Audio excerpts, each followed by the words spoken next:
দেশের বিভিন্ন প্রান্ত থেকে যে সমস্ত মেধাবী শিক্ষার্থী উত্তরবঙ্গের তথা বাংলাদেশের অন্যতম শ্রেষ্ঠ বিদ্যাপীঠ নিউ গভর্নমেন্ট ডিগ্রি কলেজ রাজশাহীতে চান্স পেয়েছো এবং ভর্তি হয়েছো, তাদেরকে নিউ গভর্নমেন্ট ডিগ্রি কলেজ রসায়ন বিভাগের পক্ষ থেকে জানাই আন্তরিক শুভেচ্ছা এবং অভিনন্দন।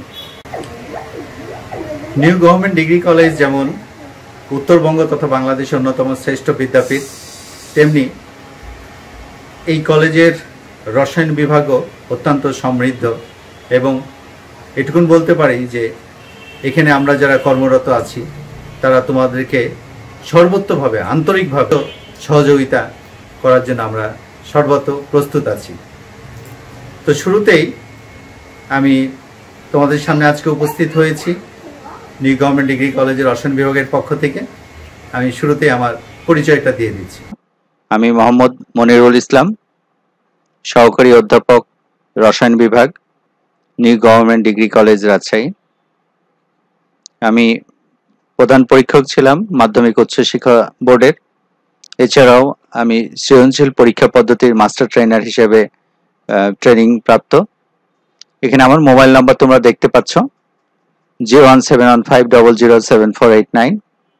এখানে আমার ইমেল অ্যাড্রেস এবং কলেজের ওয়েব অ্যাড্রেস। তো প্রিয় শিক্ষার্থী, তোমরা আমার পরিচয় পেলে। আমি আজকে তোমাদের সামনে হাজির হয়েছি রসায়ন প্রথম পত্রের ক্লাসটি নেওয়ার জন্য। রসায়ন প্রথম পত্রে সিলেবাসে 5টি চ্যাপ্টার বা 5টি অধ্যায় আছে। প্রথমে আছে ল্যাবরেটরি নিরাপদ ব্যবহার, এরপরে আছে গুণগত রসায়ন, এরপরে আছে মৌলের পর্যাবৃত্ত ধর্ম ও রাসায়নিক বন্ধন, এরপরে চতুর্থ অধ্যায় হচ্ছে রাসায়নিক পরিবর্তন এবং পঞ্চম অধ্যায় হচ্ছে কর্মমুখী রসায়ন। তো আজকে আমি তোমাদেরকে যে অধ্যায়টি নিয়ে কথা বলবো সে অধ্যায়ের শুরুতেই কিছু ছবি এবং ভিডিও আমি দেখাতে যাচ্ছি। চলো আমরা ছবি এবং ভিডিওটি দেখি। এবারে আমরা কিছু ছবি দেখব। এখানে দেখতে পাচ্ছ একটি ছবি। তোমরা এখানে আরো একটি ছবি দেখতে পাচ্ছ। এখানে একটি সুন্দর স্ট্রাকচার দেখতে পাচ্ছ। এখানে আরেকটি স্ট্রাকচার তোমরা দেখতে পাচ্ছ। এবারে আমরা একটি ভিডিও দেখব।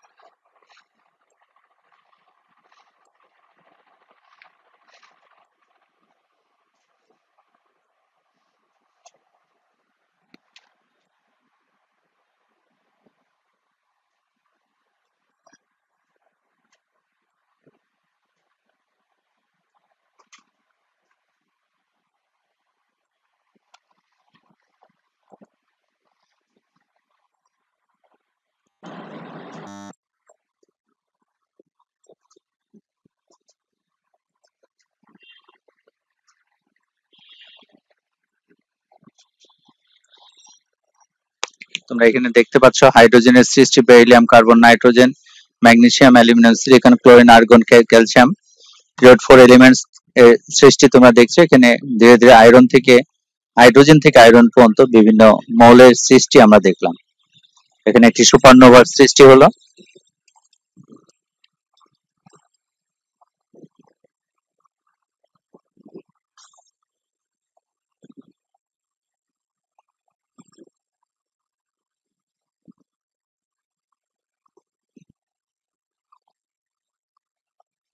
এবার এখানে সুপারনোভার ফলে পিরিয়ড 5 এলিমেন্টস এর সৃষ্টি হচ্ছে। পিরিয়ড 6 এলিমেন্টস,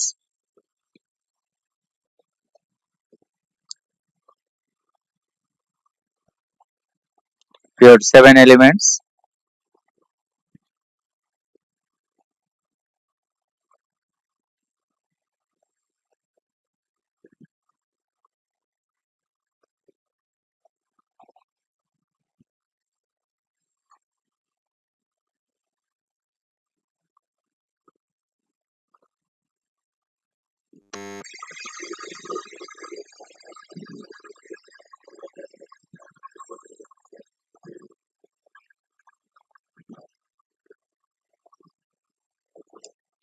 আমরা এখানে দেখতে পাচ্ছি সুপারনোভার ফলে ধীরে ধীরে সব খণ্ডগুলো একত্রিত হচ্ছে।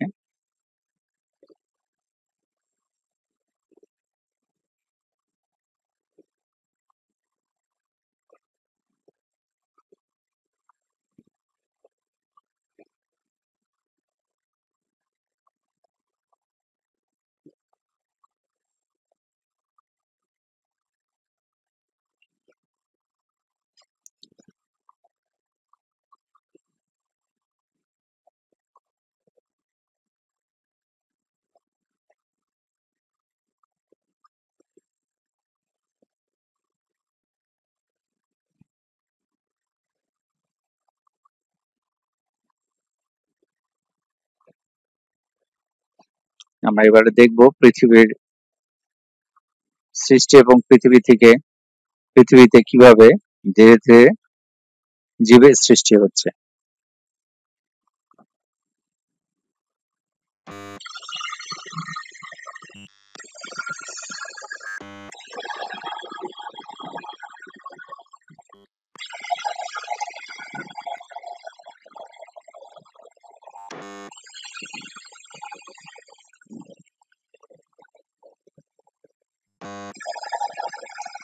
বৈজ্ঞানিকগণ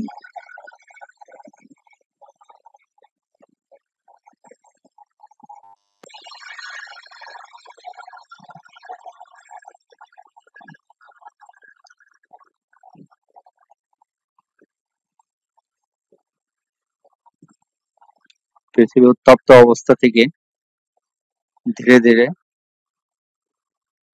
শীত অবস্থায় আসছে 3.5 বিলিয়ন এগো।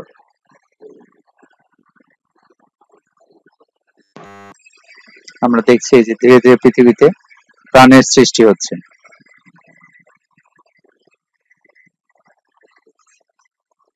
যে প্রাণের সঞ্চার হচ্ছে পৃথিবীতে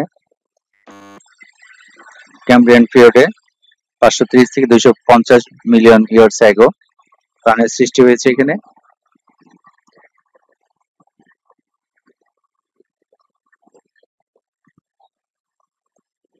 আমরা দেখছি তোমরা যে ছবি এবং ভিডিও দেখলা নিশ্চয়ই তোমরা বুঝতে পেরেছো ছবিগুলো ছিল অ্যাটমিক মডেল বা বিভিন্ন পরমাণুর গঠন নিয়ে, এবং যে ভিডিওটি আমরা এখানে দেখলাম সেটাতে ছিল পৃথিবীর সৃষ্টি তথা বিভিন্ন পিরিয়ডিক মৌলের যে সৃষ্টি হয়েছে পৃথিবীতে সেগুলো নিয়ে আমরা ভিডিওটি দেখলাম। তো তোমরা বুঝতেই পারছো আমাদের আজকের অধ্যায়টি হচ্ছে আমাদের দ্বিতীয় অধ্যায় নিয়ে আজকে আমি তোমাদের সামনে হাজির হয়েছি।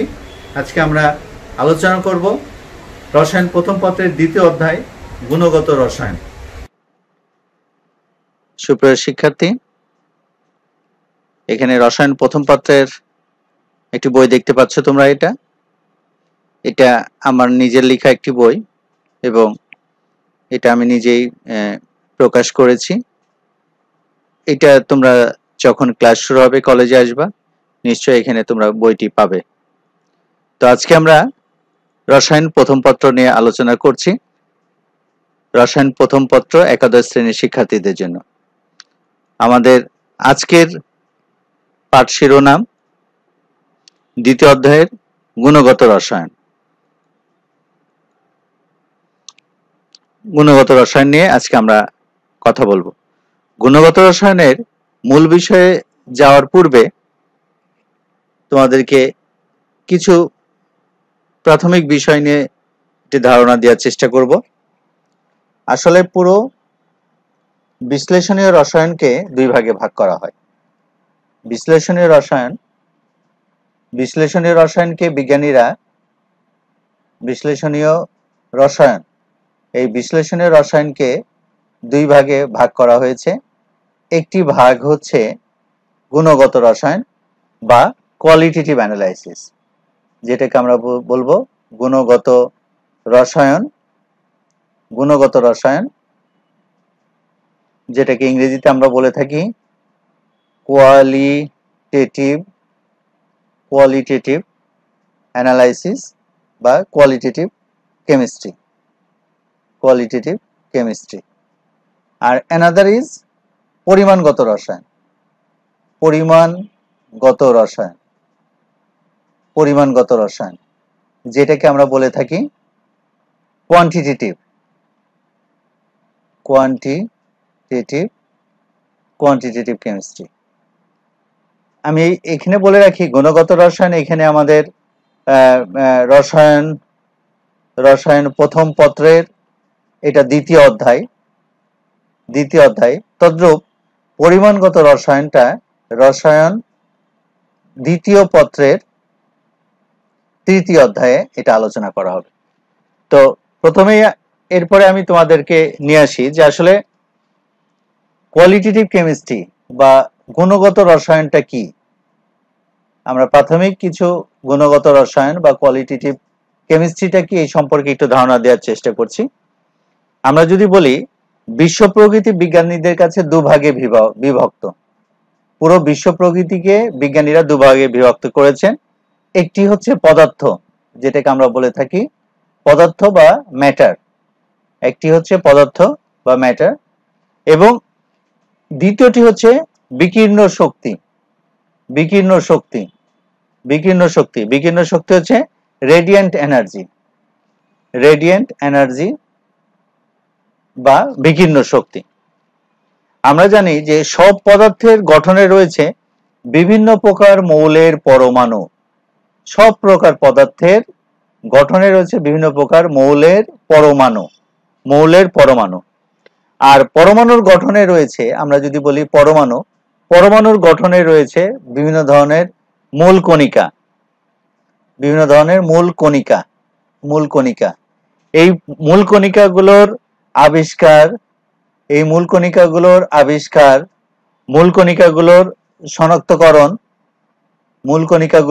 শনাক্তকরণ এবং পরমাণুতে এদের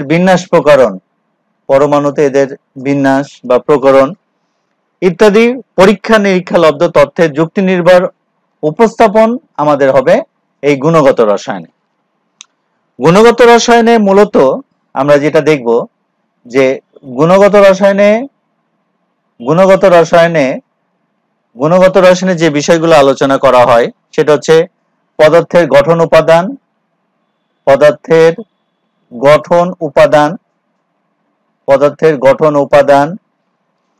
আভ্যন্তরীণ গঠন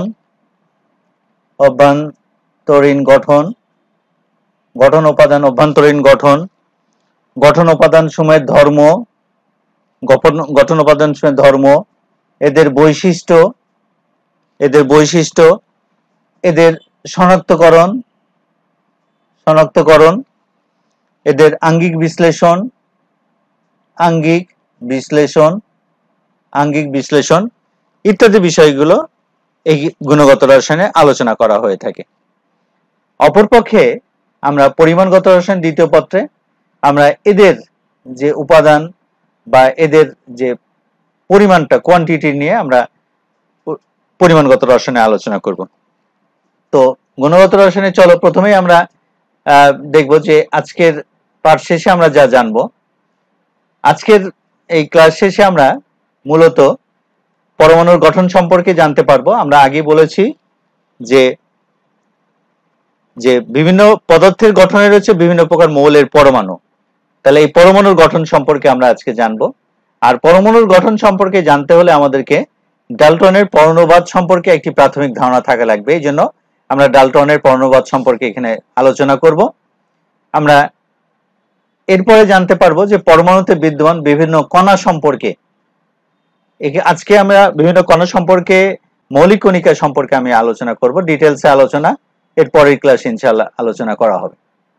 তাহলে প্রথমেই আমি তোমাদেরকে প্রশ্ন করতে চাই যে এট এ গ্লান্স আমি যদি অ্যাটম বা পরমাণুর পরিচয় তোমাদের সামনে দিতে চাই, যেমন পরমাণু কি, এটি কত সালে আবিষ্কার হয়, তারপরে কি হিসাবে খ্যাতি অর্জন করেছেন, কোন শব্দ থেকে এর উৎপত্তি, এর মূল কণিকাগুলো কি কি, তাহলে আমরা ধীরে ধীরে একটি একটি করে যদি বলি, তাহলে সপ্তদশ শতাব্দীতে আসলে এই ডাল্টনটার পরমাণুবাদ দিয়েছেন। তিনি কি হিসেবে খ্যাতি লাভ করেছেন? আধুনিক রসায়ন বিদ্যার জনক হিসেবে খ্যাতি লাভ করেছেন। গ্রিক শব্দ অ্যাটম থেকে এই শব্দটির উৎপত্তি লাভ করেছে। এর মূল কণিকাগুলো কি কি? এর মূল কণিকা হচ্ছে ইলেকট্রন, প্রোটন এবং নিউট্রন। এরপরে ফাইনালি যদি আমরা আসি তাহলে পরমাণু কি? পরমাণু হচ্ছে মৌলিক পদার্থের ক্ষুদ্রতম কণা। মৌলিক পদার্থের ক্ষুদ্রতম কণা হচ্ছে পরমাণু।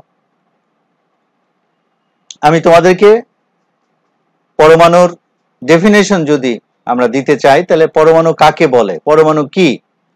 পরমাণু হচ্ছে মৌলিক পদার্থের ক্ষুদ্রতম কণা, যার স্বাধীন অস্তিত্ব নেই কিন্তু ক্ষুদ্রতম একক হিসেবে রাসায়নিক বিক্রিয়ায় অংশগ্রহণ করে, তাকে পরমাণু বলে।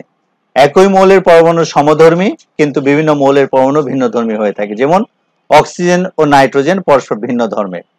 তোমরা এখানে যত সুন্দর একটি সিস্টেমেটিক সংজ্ঞা তোমরা এখানে দেখতে পাচ্ছ অ্যাটমের বা পরমাণুর, এত সুন্দর সংজ্ঞা কিন্তু একদিনে তৈরি হয়নি।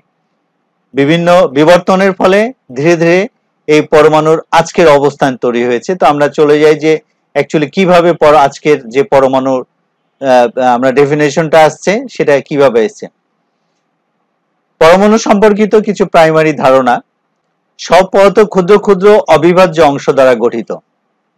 প্রায় 2500 বছর পূর্বে লুসিপাস ও তার ছাত্র ডেমোক্রিটাস এই অভিমত প্রকাশ করেন যে সব পদার্থ ক্ষুদ্র ক্ষুদ্র অবিভাজ্য অংশ দ্বারা গঠিত, এবং ডেমোক্রিটাস সর্বপ্রথম এই অবিভাজ্য ক্ষুদ্রতম অংশের নাম দেন অ্যাটম।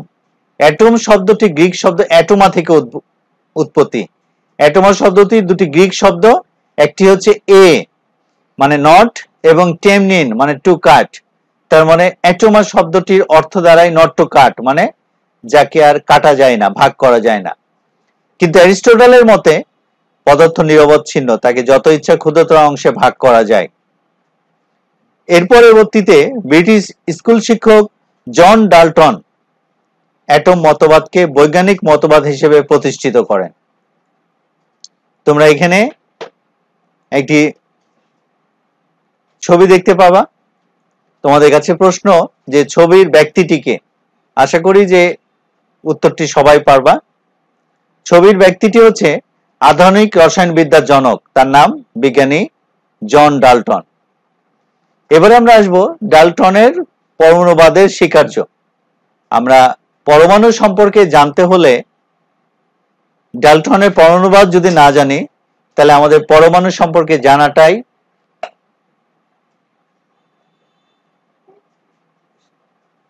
থেকে যাবে। এবারে আমরা আসি ডাল্টনের পরমাণুবাদের স্বীকার্য সমূহ কি কি।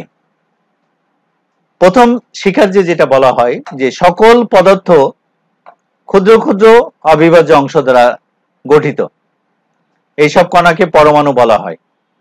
মৌলিক পদার্থের ক্ষুদ্রতম কণাকে সরল পরমাণু এবং যৌগিক পদার্থের ক্ষুদ্রতম কণাকে যৌগিক পরমাণু বলা হয়। যদিও তোমরা এখন জানো যে এটা পরবর্তীকালে এটা একটি তার লিমিটেশনে পরিণত হয়েছে, কারণ আমরা বলেছি যে মৌলিক পদার্থের ক্ষুদ্রতম কণাকে পরমাণু বলা হয় কিন্তু যৌগিক পদার্থের ক্ষুদ্রতম কণাকে অণু বলা হয়।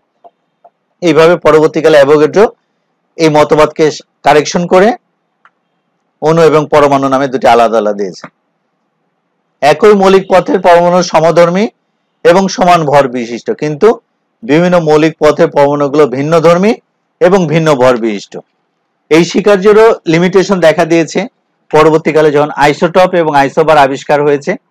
আইসোটপ গুলো একই মৌলের কিন্তু তাদের ভর সমান না।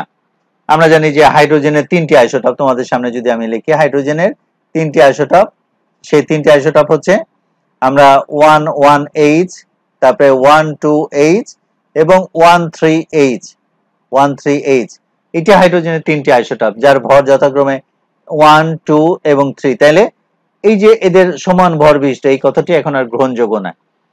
আবার বিভিন্ন মৌলিক পদার্থের পরমাণুগুলো ভিন্ন ধর্মী এবং ভিন্ন ভর বিশিষ্ট, এই কথাটি এখন গ্রহণযোগ্য না, কারণ আইসোবার আবিষ্কারের পর দেখা গেছে যে একই মৌলের পরমাণু কিন্তু তাদের ভর একই রকম হতে পারে। এটা হচ্ছে আইসোবার আবিষ্কারের পর পাওয়া গেছে। পরমাণু সমূহ অবিভাজ্য, এদের সৃষ্টি বা ধ্বংস করা যায় না। এটা ছিল ডাল্টনের পরমাণুবাদের তৃতীয় স্বীকার্য। পরমাণু অবিভাজ্য, এদের সৃষ্টি বা ধ্বংস করা যায় না। কিন্তু আমরা এখন দেখেছি যে পরমাণুগুলো বিভাজ্য, এবং এগুলোকে ভাঙলে আরো ক্ষুদ্র ক্ষুদ্র কণা পাওয়া যায়, যেটা পরবর্তীকালে আমরা দেখব। এর পরবর্তী শিকার যে ছিল শুধু পরমাণু সমূহই রাসায়নিক বিক্রিয়ায় অংশগ্রহণ করতে পারে। এবং 5 নম্বর শিকার যে এসছে যে 2 বা ততোধিক বিভিন্ন মৌলের পরমাণুর মধ্যে রাসায়নিক সংযোগের ফলে যৌগিক পথের সৃষ্টি হয়, এদের এই সংযোগ পূর্ণ সংখ্যার সরল অনুপাতে হয়। 6 নম্বর শিকার যে রাসায়নিক বিক্রিয়ার ফলে কোনো পরমাণু ধ্বংস বা কোনো নতুন পরমাণুর সৃষ্টি হয় না, শুধু তাদের মধ্যকার সংযোগ প্রকৃতির পরিবর্তন ঘটে। 7 নম্বরে আসে যে মৌলগুলোর তুল্য ভর বলতে তাদের পরমাণুগুলোরই তুল্য ভরকে বুঝিয়ে থাকে।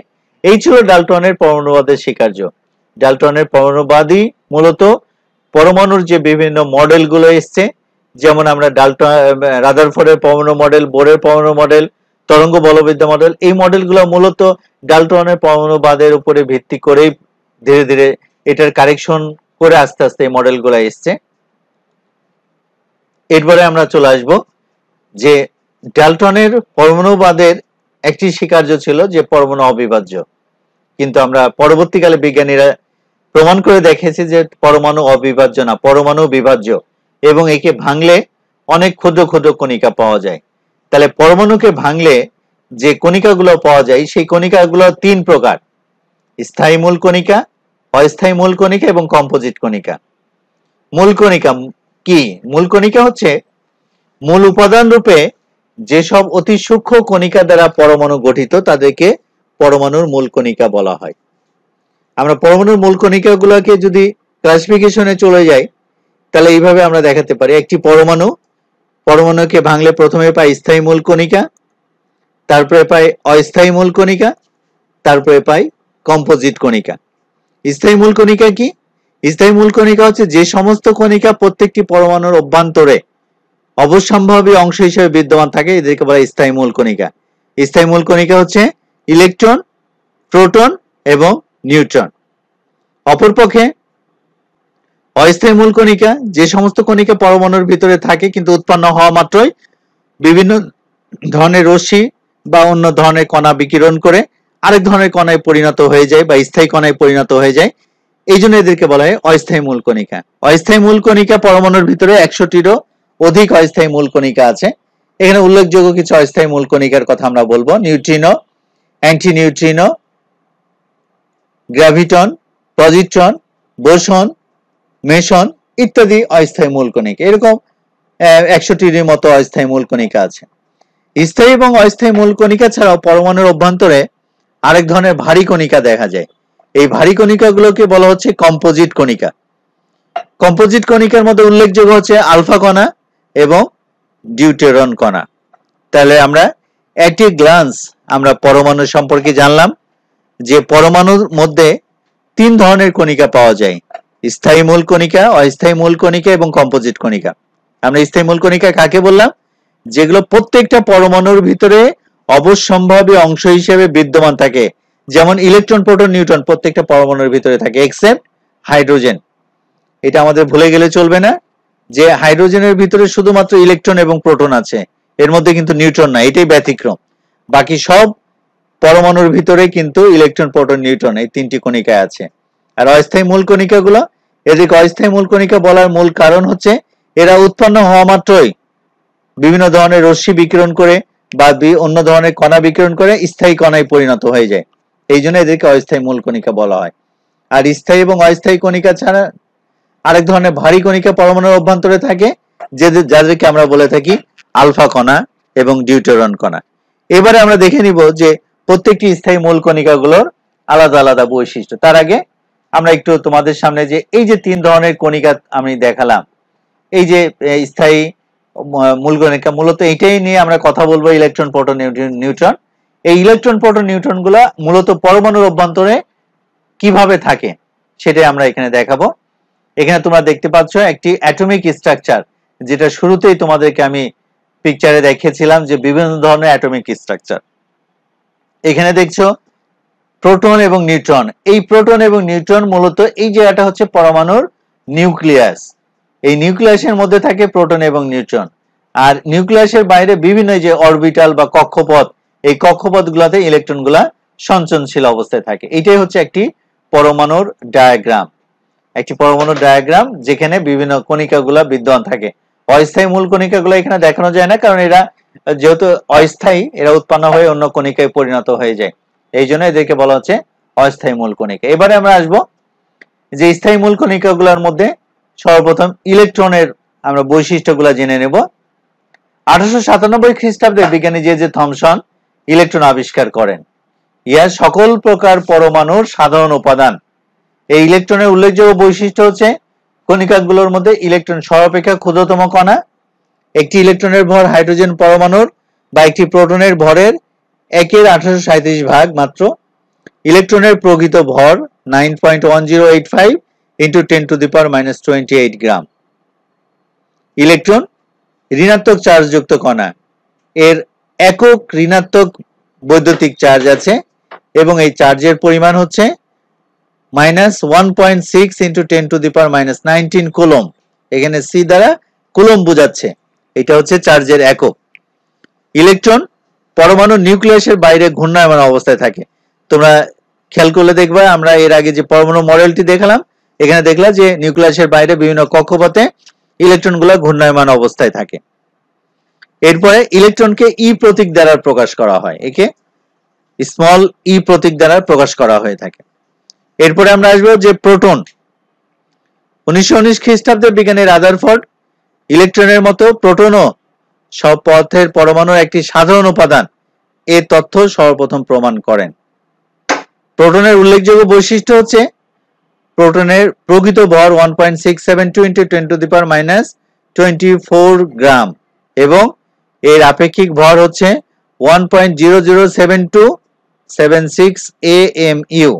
এখানে AMU এটা দ্বারা বোঝাচ্ছে, AMU দ্বারা বোঝাচ্ছে অ্যাটমিক, AMU এটা দ্বারা বোঝাচ্ছে অ্যাটমিক মাস ইউনিট।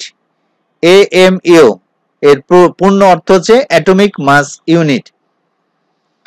প্রোটন হচ্ছে একক ধনাত্মক চার্জযুক্ত কণা এবং এর একক চার্জের পরিমাণ +1.6 × 10⁻⁻19 কুলম্ব। এই চার্জের পরিমাণ ইলেকট্রনের চার্জের সমান। একটি পরমাণু নিউক্লিয়াসে অবস্থান করে। আমরা এর আগের অ্যাটমিক মডেলে দেখালাম যে প্রোটন পরমাণু নিউক্লিয়াসে অবস্থান করে এবং একে স্মল পি প্রতীক দ্বারা প্রকাশ করা হয়ে থাকে। এরপরে আসি আরেকটি স্থায়ী মূল কণিকা হচ্ছে নিউট্রন। এখানে বলে রাখি যে নিউট্রন, এর আগেও বললাম যে হাইড্রোজেনের পরমাণু নিউক্লিয়াসে কোনো নিউট্রন নাই। তাহলে ইলেকট্রন ও প্রোটনের নাই, নিউট্রন ও পরমাণুর একটি মূল কণিকা।